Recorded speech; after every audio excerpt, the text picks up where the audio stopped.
Cities across the United States stood silent, their streets cracked by explosions and their skies dark with smoke. What once was a nation of lights and movement had turned into a land of shadows and whispers. The war didn't begin with soldiers on the streets. It began with shortages. Fuel disappeared first, then food, then hope. In New York, families burned old furniture just to keep warm. In California, miles-long lines formed for a single bottle of clean water. Hospitals ran on backup generators, and doctors were forced to choose who could be saved and who could not. Survival was no longer a right, it was a decision. The government called it a temporary emergency. The people called it the end of normal life.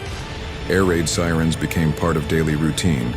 Children learned the difference between distant artillery and nearby strikes before they learned multiplication. Schools turned into shelters, churches into field hospitals, and basements into homes. In a small town in Ohio, a former factory worker named Daniel stood in line every morning before sunrise, hoping there would still be bread left when his turn came.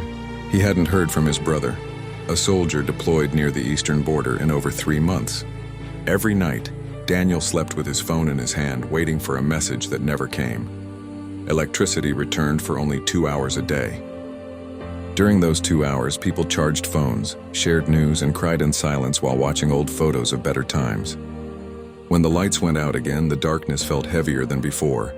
Violence wasn't always loud. Sometimes it came quietly, when a mother skipped meals so her child could eat, when neighbors stopped trusting each other, when kindness became rare because fear was everywhere. But even in the worst days, humanity refused to die. Strangers shared food, soldiers carried civilians through rubble, volunteers crossed dangerous streets just to deliver medicine to the elderly. In the middle of destruction, people remembered who they were. The war didn't just destroy buildings, it tested the soul of a nation.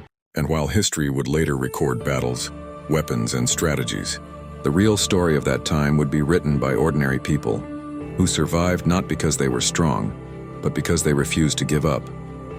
Because even when survival was difficult, hope became the last weapon they had.